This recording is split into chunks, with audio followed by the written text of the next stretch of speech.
একের পর এক চমক। হঠাৎ লাইভে এসে ডক্টর ইউনূসকে রাষ্ট্রপতি বানানোর চূড়ান্ত সিদ্ধান্ত জানালেন তারেক রহমান।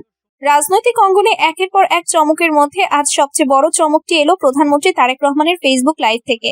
মাত্র কয়েকদিন আগে নির্বাচিত সরকারের দায়িত্ব গ্রহণ করে শপথ নেওয়া তারেক রহমান আজ সন্ধ্যায় হঠাৎ লাইভে এসে ঘোষণা করলেন যে সাবেক প্রধান উপদেষ্টা ও নোবেল বিজয়ী অর্থনীতিবিদ ডক্টর মোহাম্মদ ইউনূসকে দেশের পরবর্তী রাষ্ট্রপতি হিসেবে মনোনীত করার চূড়ান্ত ঘোষণা দেওয়া হয়েছে।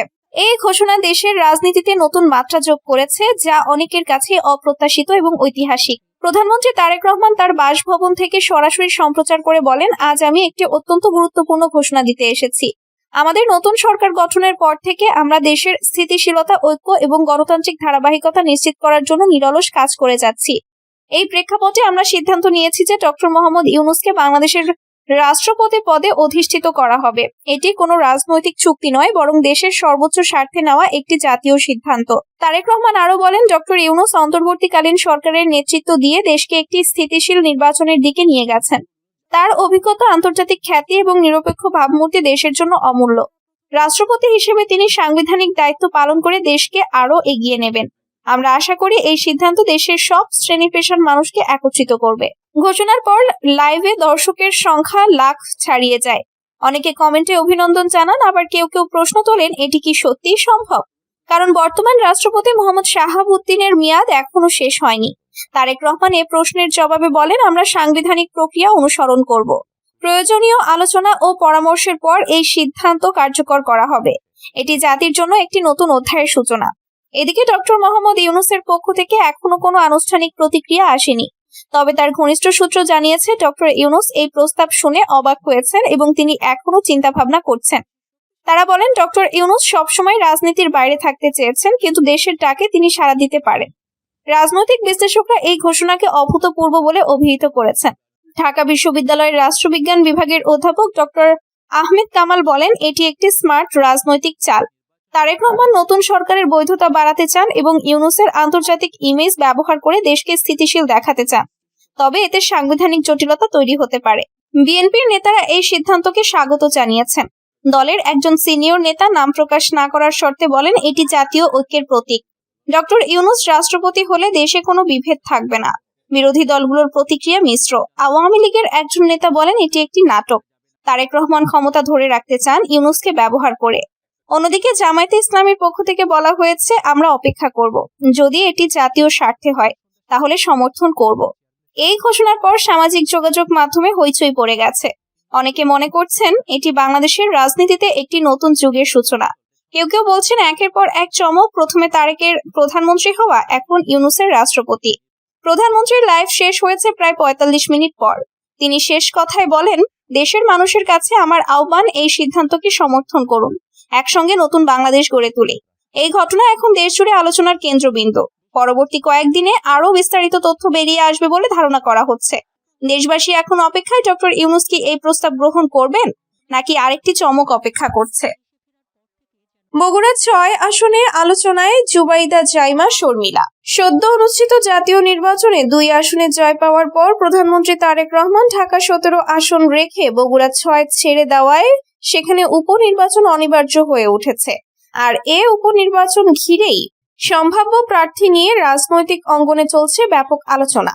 সম্ভাব্য প্রার্থী হিসেবে আলোচনায় রয়েছেন তারেক রহমানের সহধর্মিণী ডক্টর জুবাইদা রহমান, মেয়ে জাইমা রহমান এবং প্রয়াত আরাফাত রহমান কোকোর সহধর্মিণী সৈয়দা শর্মিলা রহমানের নাম। দীর্ঘদিন ধরে বাংলাদেশ জাতীয়তাবাদী দল বিএনপির ঘাঁটি হিসেবে পরিচিত বগুড়া ৬, ফলে এখানে মনোনয়ন কাকে দেওয়া হবে তা শুধু উপনির্বাচনের সিদ্ধান্ত নয়, বরং সরকারের রাজনৈতিক বার্তা হিসেবেও দেখছেন অনেকে। এ আসনে সম্ভাব্য প্রার্থীদের তালিকায় আরো রয়েছেন সাবেক সংসদ সদস্য হেলালুজ্জামান তালুকদার লালু, সাবেক পৌর মেয়র অ্যাডভোকেট মাহবুবুর রহমান এবং জেলা বিএনপির সভাপতি রেজাউল করিম বাদশা। দলের কেন্দ্রীয় এক নেতা নাম প্রকাশ না করার শর্তে বলেন, বগুড়া ৬ শুধু একটি আসন নয়, এটি দলের ঐতিহ্যের অংশ। এখানে এমন কাউকে মনোনয়ন দিতে হবে যিনি সরকারের প্রতিনিধিত্ব করতে পারবেন। তৃণমূলের প্রত্যাশা, আন্দোলন সংগ্রামে সক্রিয় ও স্থানীয়ভাবে প্রতীক্ষিত কাউকে দেওয়া হোক। জেলা বিএনপির সভাপতি রেজাউল করিম বাদশা বলেন, চেয়ারম্যানের আসন ছাড়ার সিদ্ধান্ত দলীয় নীতির অংশ, ব্যক্তিগত কোনো বিষয় নয়। দল যাকে মনোনয়ন দেবে তিনিই প্রার্থী হবেন। চূড়ান্ত সিদ্ধান্ত কেন্দ্র থেকেই জানানো হবে। অন্যদিকে বাংলাদেশ জামায়াতে ইসলামী এখনো এই আসনে নির্বাচন করবে কিনা সে বিষয়ে চূড়ান্ত সিদ্ধান্ত নেয়নি। দলটির বগুড়া শহর আমির আবিদুর রহমান সোহেল জানান, বিষয়টি কেন্দ্রীয়ভাবে পর্যালোচনায় রয়েছে। ঐতিহাসিক এ আসন থেকে নির্বাচন করেছেন সাবেক প্রধানমন্ত্রী খালেদা জিয়া। 1991, 1996, 2001 ও 2008 সালের নির্বাচনে তিনি এখান থেকে জয়ী হয়েছেন। 2018 সালে এই আসনে নির্বাচিত হন বিএনপির মহাসচিব মির্জা ফখরুল ইসলাম আলমগীর। পরে উপনির্বাচনে জয়ী হন গোলাম মোহাম্মদ সিরাজ। সিটি নির্বাচনে দলীয় প্রতীক থাকবে কিনা সিদ্ধান্ত নেবে সংসদ, বললেন ইসি। ত্রয়োদশ জাতীয় সংসদ নির্বাচনের পর বেশি আলোচনা হচ্ছে স্থানীয় সরকার নির্বাচন নিয়ে। সিটি কর্পোরেশনের মেয়র পদে দলীয় প্রতীকেই ভোট হবে নাকি আগের মতো নির্দলীয় পদ্ধতিতে ভোট হবে, এই প্রশ্ন এখন অনেকের মুখে মুখে। তবে বিষয়টি সংসদের উপর নির্ভর করছে বলে জানিয়েছে নির্বাচন কমিশন ইসি। বর্তমান সংসদে 2/3 সংখ্যাগরিষ্ঠতা নিয়ে সরকার গঠন করেছে বিএনপি। ফলে মেয়র পদে দলীয় প্রতীকের বিধান থাকবে নাকি বাদ যাবে তা মূলত বর্তমান সরকার তথা সংসদ সদস্যদের সিদ্ধান্তেই নির্ধারিত হবে। আজ রোববার সাংবাদিকদের সঙ্গে আলাপকালে এ মন্তব্য করেন নির্বাচন কমিশনার আব্দুর রহমানুল মাসুদ। মেয়র পদে দলীয় মনোনয়নের বিধানের বিষয়ে তিনি বলেন, আমার জানা মতে অর্ডিন্যান্সের মাধ্যমে মেয়র প্রার্থী পদে দলীয় মনোনয়নের বিষয়টি বাদ দেওয়া হয়েছে। এখন সংসদ বসবে।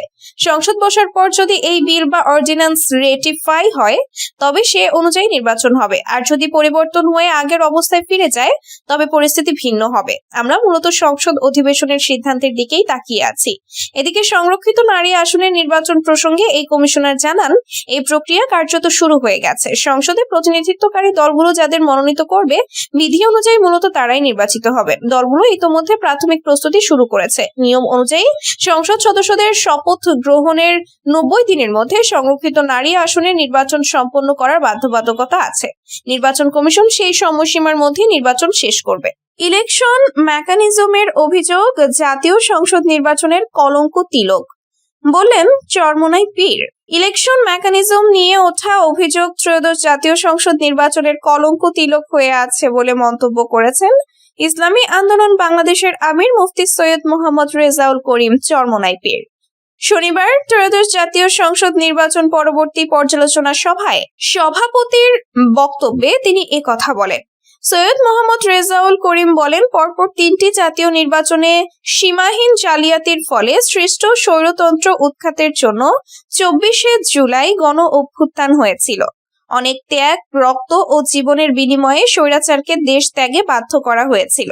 আমরা স্বৈরাচারের সঙ্গে চিরতরে স্বৈরতন্ত্রের বিলোপ চেয়েছিলাম।